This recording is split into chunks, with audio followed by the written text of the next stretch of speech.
Dr. Susmita Sabu is a well-known gynecologist in Talche. She has got her own nursing home and as additional director and a Dyad. Her other activities, she is the secretary, Women's Doctors Wing, IMA Medical Association of Honorable, Secretary-elect Royal Court International Talche. Besides this gynec practice, she has now started working on the infertility in her clinic, SS Hospital. She is a very good surgeon and very hardworking. Now I request her to start her speech. Thank you, sir, for your kind words. A guide during pregnancy, the mother-infant relationship before birth and why it matters. Good morning, ladies and gentlemen. Today I feel proud and privileged for getting an opportunity to speak before this learned August gathering. This topic is very near to my heart and I have been interested in this field for past few years. Now, going to the overview of my presentation, the fetus is hidden yet receptive. There is a transmission of maternal emotion to the fetus and this is the time of prime opportunity for early intervention and prevention. Hidden yet receptive fetus. We all know that the fetus is rather hard to be accessible. However, the fetus experiences the mother's life. The fetus is receiving all aspects of her mother's life and also affected by it. That means fetus is getting associated with the mother in uterus. Therefore, fetus is experiencing, perceiving and is making association with mother's experience from inside the uterus and therefore learning the same. I am going to give a few examples of fetus retaining maternal experience. Newborns suck more to the scent, retaining maternal. Newborns suck more to the scent preferably to their mother's breast as compared to other scents based on the continuity between the olfactory smell used in the amniotic fluid environment and the breast milk. This is because already the baby inside the womb is accustomed to the scent of mother in the amniotic fluid. Newborns suck more and preferably when they hear the voice of their mother, a tape recording of their mother's voice versus a stranger's voice, Dr. Swiss. This is because the fetus is exposed to mother's voice for 9 months, which is the building block in their relationship. There is a biological connection of fetus and mother. Pregnant women who exercise have fetus with healthier heart rate pattern. Their babies have a better cardiovascular system and neurological system. They have better heart rate pattern even before birth. Finally, I am going to be talking today about maternal emotional experience. They too seem to affect the fetus before birth with implication in fetal or child personality development. To start with, I am going to tell about a study done back in year 1967 by Copper and Huber. The women coming to their lab were told that they are breathing a gas which has only half of oxygen required for sustaining a fetal life, but that a normal body mechanism would probably compensate for this altered environmental condition. This created an acute stress experience for the women, and this is a dreadful thing to be told anytime during pregnancy. And here it is the late pregnancy stage. And what happened you can see in the top, in the maternal heart pattern, and the bottom panel shows the fetal heart pattern.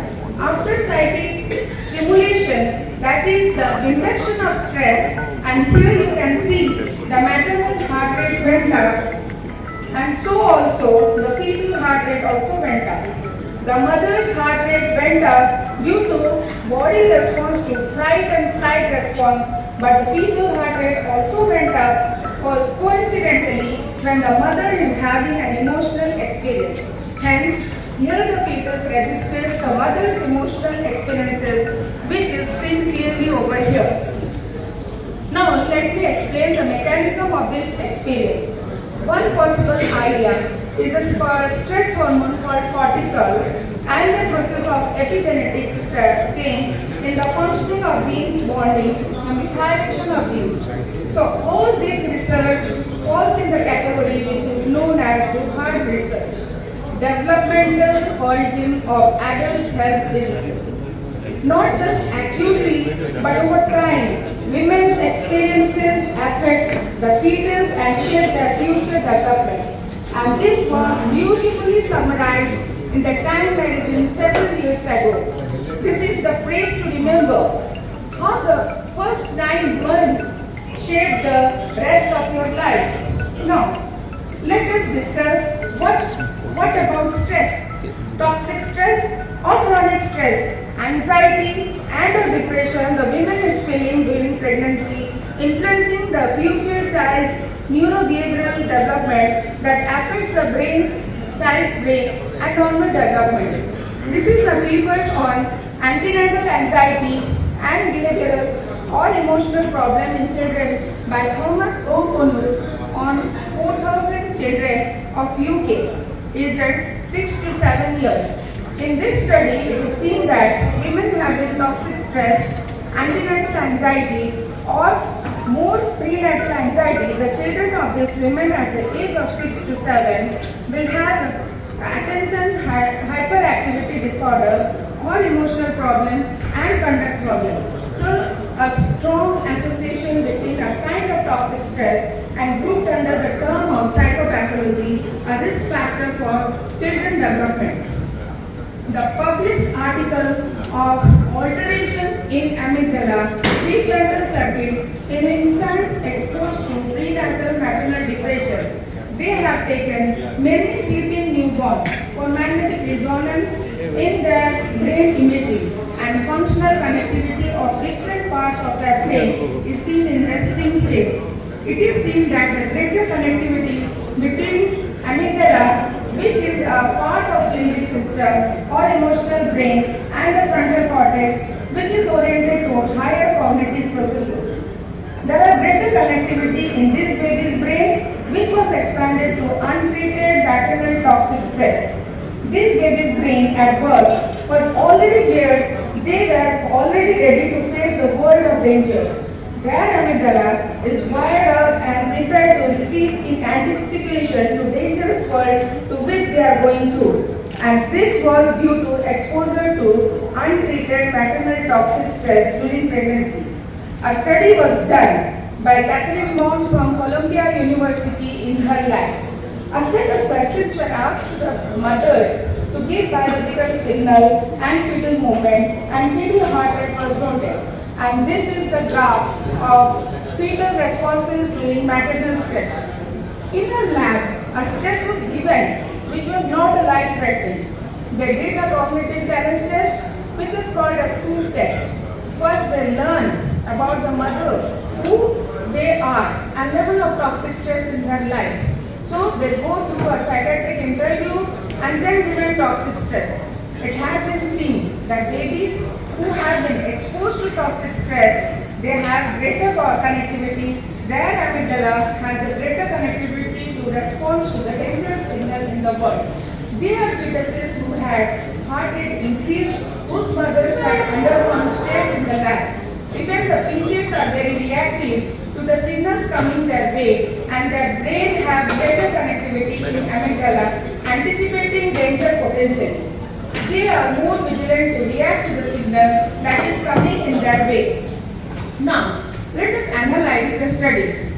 Was the behavior have some relationship with the behavior of baby once they are outside the womb? It was categorized by the temperament and their motor activity and cry reactivity, and have their brain reacting and responding to stimuli that is coming on the way. This is the paper by Elizabeth A. Werner and Catherine Moore, Prenatal Predictions of Infant Temperament. Data showed that prenatal factors influence temperament of children. In 50 dyads, they examined heart-rate activity and women's antenatal psychiatric illness as prediction of infant temperament in 4 months. FHR change during maternal challenge was positively associated with observed infant motor reactivity.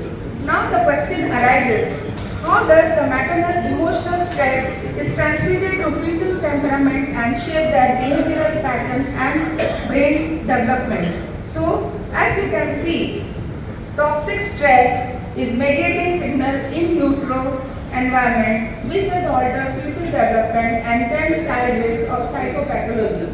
So, we have explained that toxic stress having role in child's Sorry, ma'am. You have 2 minutes time. Please wait up. behavioral development which is often due to dysregulation of stress hormone cortisol, glucocorticoid hormone. In this paper, again by Catherine Mom and others, alteration in placenta, there is a pathway by which maternal experience is getting into fetus to shape their brain development. They found that there is a gene in the placenta called HST2-beta which generates an enzyme that differentiates how much cortisol has to be secreted that affects the fetus. When this gene is functioning well, it deactivates cortisol across the placenta. It was found that greater the toxic stress, more is the epigenetic process that genes are turned on.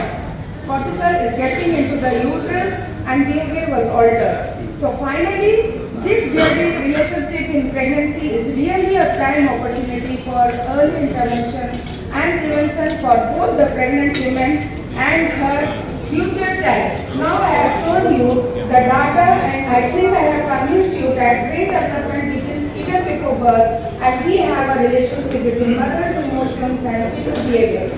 So fetus registers and is shared by maternal experience via biological transmission or communication. We talked about baby related to maternal strength, maternal voice, cardiovascular regulation, how toxic stress and depression impacts the child brain development. So,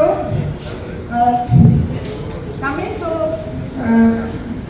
with this in mind, again study by Elizabeth Werner. Sorry, ma'am. Your time is up. I mean, you have so many So, by concluding, on the conclusion, so I conclude by saying beyond shared genes interacting with postnatal environment, there is a possible third pathway by which toxic stress affects development via maternal mental health during pregnancy.